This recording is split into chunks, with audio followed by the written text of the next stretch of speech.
Pemirsa, ancaman Jakarta tenggelam kian nyata. Kondisi permukaan air laut di Pantai Mutiara, Penjaringan, Jakarta Utara kini lebih tinggi dari daratan. Fenomena ini dipicu penurunan muka tanah atau land subsidence yang terjadi di ibu kota. Faktanya akan disampaikan rekan saya Tasya Lutmila berikut ini. Baik, terima kasih Doni De Keizer. Ya pemirsa, ancaman Jakarta tenggelam kian nyata dengan kondisi permukaan air laut di Pantai Mutiara.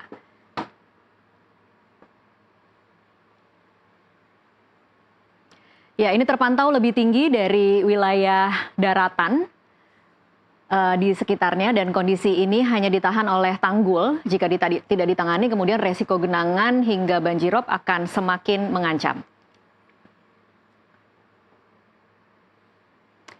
Ya, BRIN juga mencatat ada penurunan tanah. Badan Riset dan Inovasi Nasional atau BRIN di sini menyebut bahwa setiap tahun di wilayah Jakarta terjadi penurunan dari 10 hingga 30 cm. Penurunan tanah ini kemudian menjadi faktor utama Jakarta makin rendah dan juga kenaikan air laut yang tampak masuk ke darat semakin tinggi.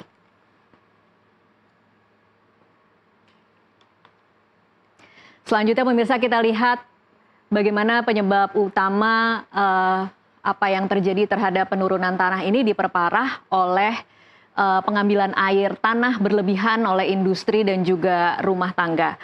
Kondisi tanah aluvial mengalami pemadatan dan tanah aluvial ini terdiri dari endapan longgar seperti pasir, lumpur, dan lempung secara alami lebih rentan terhadap kompresi atau pemadatan.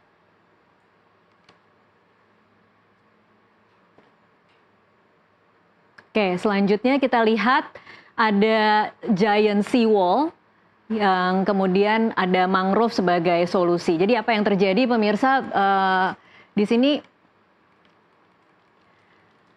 Ya, BRIN menyarankan pemasangan seawall untuk menahan kenaikan air laut dan juga solusi berbasis alam seperti penanaman mangrove di wilayah pesisir untuk meredam gelombang. Itu dia tadi pemaparan kami tentang kondisi dari apa yang terjadi terhadap gejala-gejala penurunan tanah dan juga kenaikan air laut di Jakarta. Kita lanjutkan ke berita selanjutnya, pemirsa.